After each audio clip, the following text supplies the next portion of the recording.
wabaddewo okukungubagira Dr. Cyprian Lwanga okutegekeddwa gavumenti olwaleero ku kisaawe Kololo. Abakungu ba gavumenti omubadde omumyuka wa Pulezidenti Museveni Sekandi, Sipiika Rebecca Kadaga, baminisita wamu n'abakulu mu by'okwerinda babaddeyo.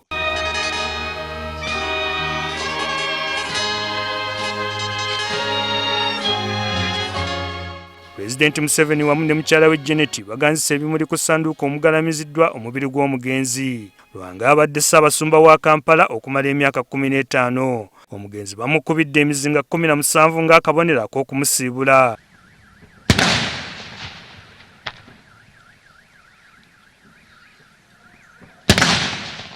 Museveni ayogedde lwaki ssaabasumba Lwanga abadde alina okukungubagirwa. Cyprian Lwanga was part of our Bayekera sympathizers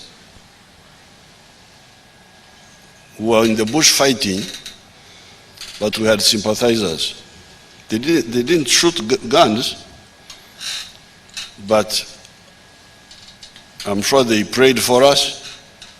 Dr. Andrew Sekitoleko, omusawo wa Ssaabasumba Lwanga, olunaku lw'eggulo yategeezezza nga bwe yafudde ekirwadde ky'omutima. Pulezidenti Museveni agamba nti endwadde nga zino zisobola okwekkennenyezebwa nga bukyali, omuntu n'atamala gafa atyo. I think his doctors at some stage will have to explain to some audience, because what I was told is that the condition that killed him is well known. It's a well-known condition. It's known. I even asked Atwine, my doctor, but if it is well known, what do you do about it? Because it seems it was a well-known cause, they told me. Because really, although you are saying that God has called us and all that, really I want our people of value to stay here as long as possible.